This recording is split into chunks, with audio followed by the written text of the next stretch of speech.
What job exists because we are stupid? I had a temp job in a posh department store a few years ago. The escalator going down from floor 2 to floor 1 had to be taken out to be replaced, which took a month. Despite the many notices and the signs directing people to the lifts and stairs, a member of staff had to stand at the top of the closed escalator just to direct the public to the lifts and stairs. It broke people's brains, and it was worrying to see how many tried to get past the barriers or got pissed and shouty because there was no escalator. Like, holy shit, how did people cope before moving stairs were invented? Met a guy once. His job was putting dirt on potatoes. Somebody along the supply chain washed them pretty well by the time they got to the grocery. People didn't trust the clean potatoes, so one guy had to put dirt back on them to make them more authentic. On crowded nights, Disney Springs has employees working at crosswalks at the intersections from the overflow parking lots to tell people when they can cross. They are normal intersections that have lights telling you when you can cross. People just don't acknowledge them and will try to run across oncoming traffic. Let's make a new ride. We'll call it Disney Springs Natural Selection Night. The companies that get you out of timeshares. The worst part is that most of those are absolute scams too. Edit. Didn't expect this to get as many responses as it did.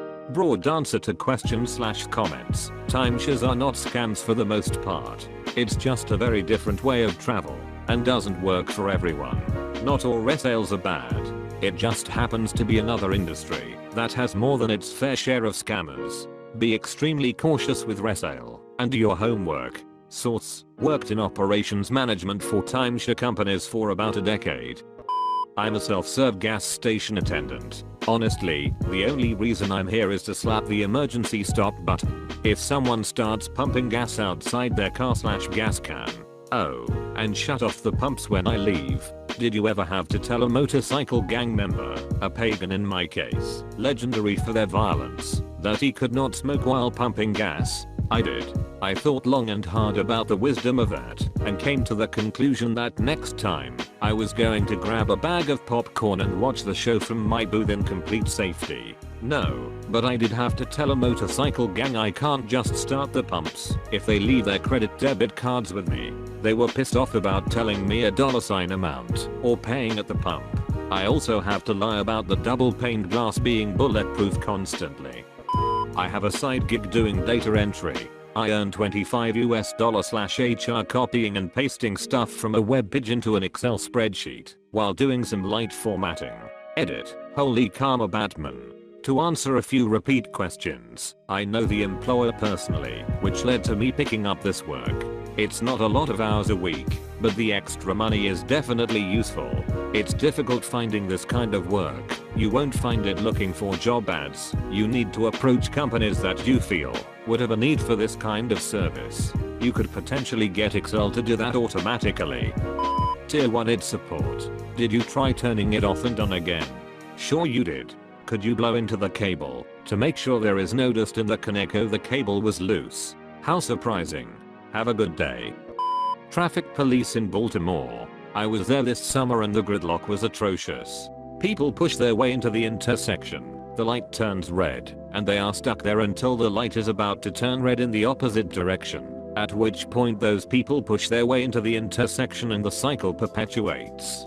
During rush hour, they have police standing in the intersections not to direct traffic, though, simply to hold their hand up when the light turns red so that people don't push their way into the intersection. Basically, a human has to stand in traffic for hours just to tell the drivers what the lights mean. It was unbelievable. At my university we have a person whose job is to stand by the garbage area and make sure people dispose of their trash appropriately. My school had a massive issue with recycling getting contaminated. It got so bad at one point that the company refused to take their recycling for a few months. They decided to redesign all the bins to make it super clear what you can and can't recycle, and the recycling bins are always next to a trash can, so it's never more work to recycle. People still throw food and trash in the recycling bins and vice versa. Safety manager here. A big portion of my job is saying stuff like, please don't smoke near this flammable liquid, or other things most of us take for granted that people already know. Dude, I work in Has Waste for EHS. Every month I find some idiot right next to my 90-day shed, smoking right underneath the no smoking sign. For real dude. There's like 200 gallons of class 1 flammables 10 feet from you. Litter control personnel for public parks and beaches. I remember when I was a kid my mom used to take my brother and I to this park across town.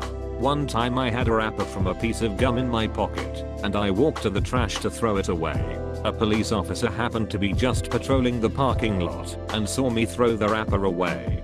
He came over to me and told me I did a good job by doing that, and he gave me a coupon for a free ice cream at the DQ. I told him I was just doing what I thought everyone else was doing. He told me that wasn't the case. I don't get how hard it is to just throw something in the trash.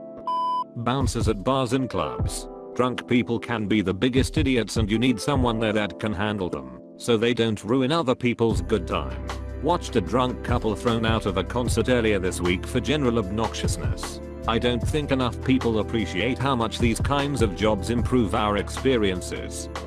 I work in an aquarium and we have what I can best describe as floor guides, which are just staff that interact with people and share interesting info about the exhibits. Realistically, while that is part of the job, the main reason for these people being out there is to tell people to keep their hands out of the stingray and turtle tanks, because for some reason beyond my comprehension people don't naturally get this concept.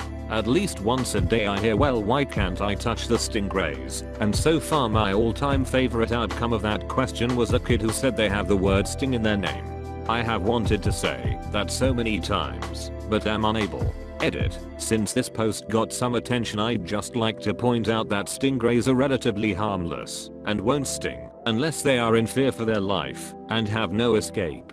They want to run away before all else and are actually quite friendly. That being said, it isn't that we don't trust the rays, we just don't trust the people, haha. Also, we do have a touch tank with rays in it, but it is curated and the bulbs on those rays are trimmed regularly as a further precaution. The guys who install rubber padding around telephone and light poles so when we walk and text, we don't break our noses walking straight into them. Watched a woman stop halfway across a crosswalk in a busy intersection to text, oblivious to everything, until cars started honking. And then she flipped them off. My blood pressure just shot up reading that. Infuriating. Ticket companies that sell you tickets from ticket companies that sell you tickets. No, those exist because people are greedy. Any limited resource will immediately be hoarded and resold at a premium. Ragpikers and road garbage cleaners. In the Middle Ages, garbage men would come around and buy your household trash, including excreta, because it made valuable fertilizer.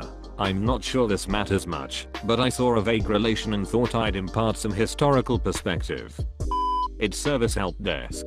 My job exists because of stupid, and let me give you a pro tip about computers. Computers don't break because they don't do what you tell them to. Computers break because they do exactly what you tell them to.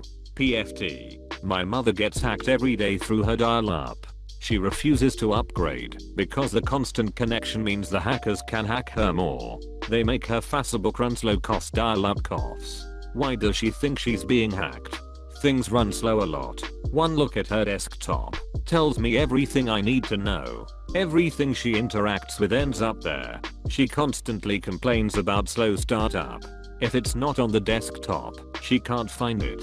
My favorite part, she always tells people that she is a programmer because she used to use DOS. Also, she's a computer expert because she took a class 20 years ago. She's the embodiment of her generation's relationship to computers.